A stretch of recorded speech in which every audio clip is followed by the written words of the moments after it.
નમસ્કાર મિત્રો, જય શ્રી કૃષ્ણ, હર હર મહાદેવ. મિત્રો, આજના વ્લોગમાં આપનું હાર્દિક સ્વાગત છે. આજે અમે ગુપ્ત કાશીથી નીકળીને પછી બદ્રીનાથ જવાના છીએ અને ત્યાંથી દર્શન કરીને સવારે હરિદ્વાર જવા માટે નીકળવાના છીએ. તો ખાસ અમારા આજનો વ્લોગને છેલ્લે સુધી જુઓ.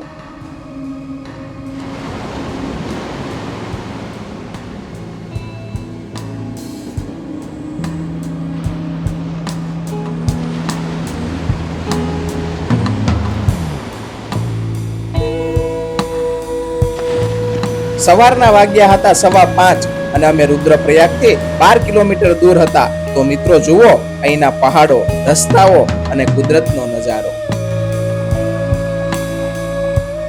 બસ હવે બદ્રીનાથ 159 કિલોમીટર દૂર છે અને ચાલો હવે જર્નીની મજા લઈએ.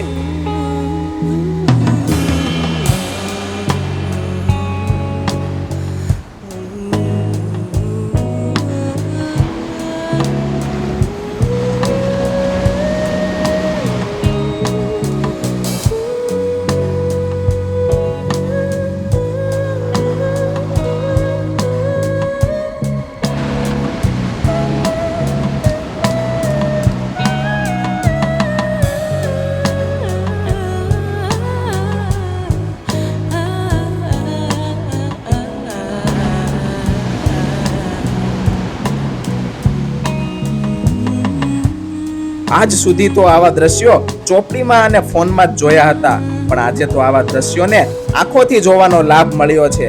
શું કુદરતની કારીગરી છે મિત્રો.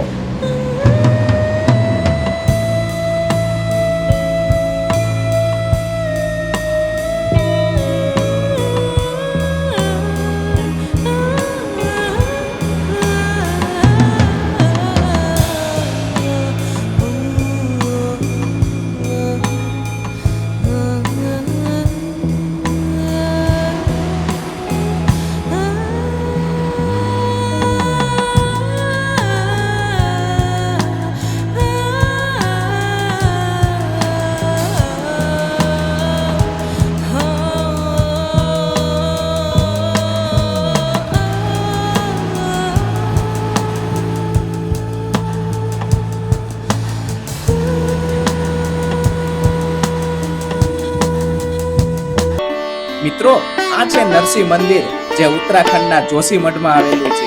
કહેવાય છે જ્યારે 6 મહિના બદ્રીનાથજીનું મંદિર બંધ હોય છે ત્યારે ભગવાન બદ્રીનાથજીની પૂજા આ નરસિંહ મંદિરમાં કરવામાં આવે છે. અને ચાલો ભગવાન નરસિંહના દર્શન કરીએ.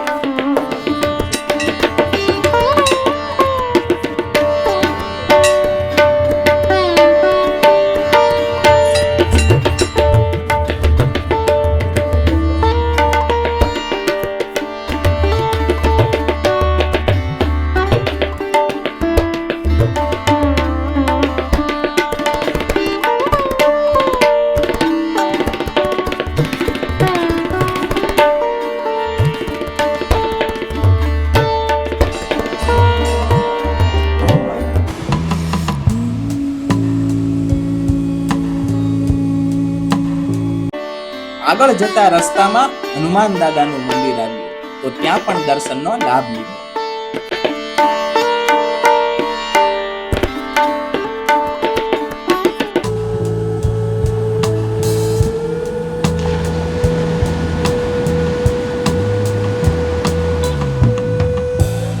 બસ હવે બદ્રીનાથ માત્ર 4 કિલોમીટર દૂર રહ્યું છે. મિત્રો, શું આ કુદરતની કરામત છે. પહાડોની વચ્ચેથી નદી નીકળે છે અને એ પણ બરફ થઈ ગઈ છે.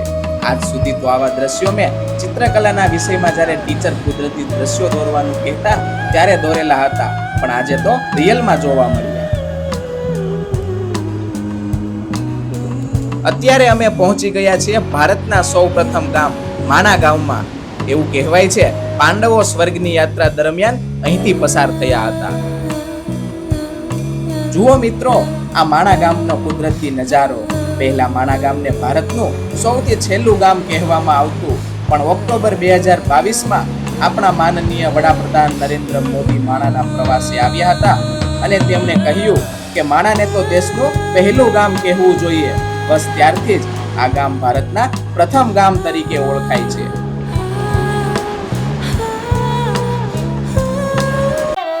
અને ફાઇનલી અમે બદ્રીનાથ પહોંચી ગયા અને હોટલમાં ચેક ઇન કરીને સામાન મૂકીને દર્શન કરવા નીકળી ગયા. મિત્રો, દર્શન કરવા માટે 3 થી 4 કલાકની લાઈન હતી, તો અમે લાઈનમાં ઊભા રહી ગયા.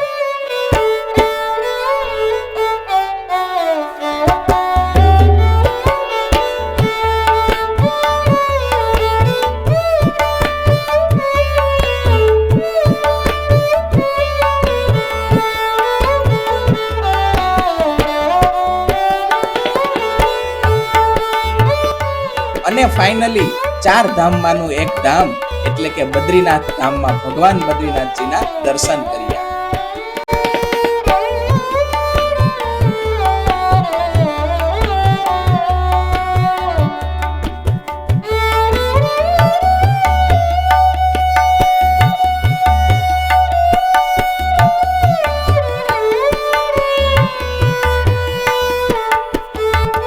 અને જુઓ, આ છે રાત્રિનો ભગવાન બદ્રીનાથજીના મંદિરનો નજારો. બસ દર્શન કરીને અમે રાત્રે રોકાણ કર્યું અને બદ્રીનાથમાં જ અને સવારે વહેલા ઉઠીને હરિદ્વાર જવા તરફ નીકળી પડ્યા. અમારે હરિદ્વારમાં ગંગાજીની આરતી લેવાની હતી, એટલે સવારે વહેલા 5 વાગે બદ્રીનાથજીથી નીકળી ગયા.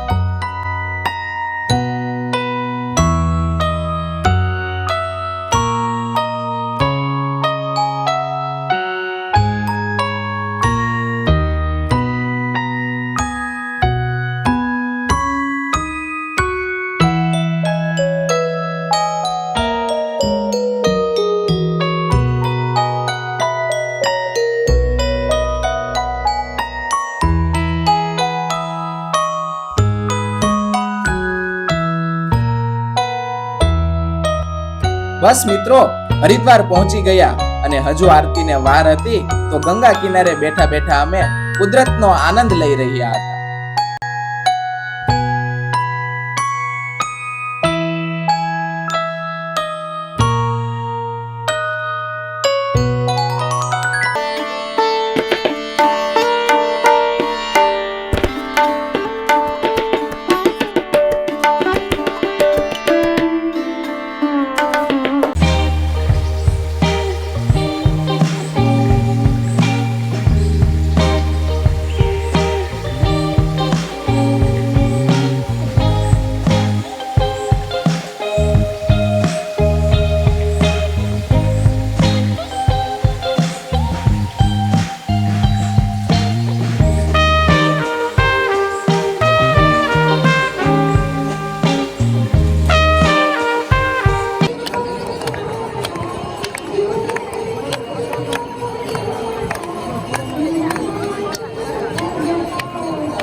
મિત્રો, આ છે રાત્રિનો ગંગા નદીનો નજારો.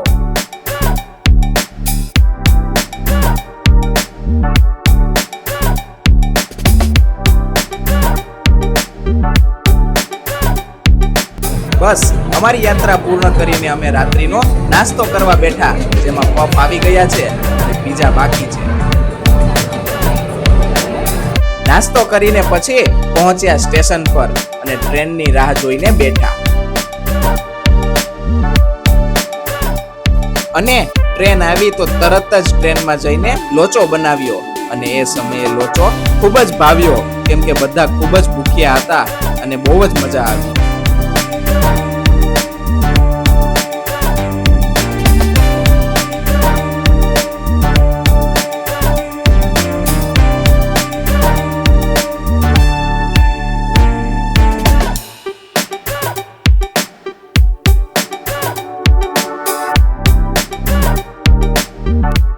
જેવો લોચો આવે અને તરત જ બધા જાપતી જાય, તરત જ ખાવા લાગે. અને વહેલી સવારે પહોંચી ગયા સુરતના રેલવે સ્ટેશન ઉપર બેક ટુ હોમ. જય હિન્દ, ધન્યવાદ મિત્રો.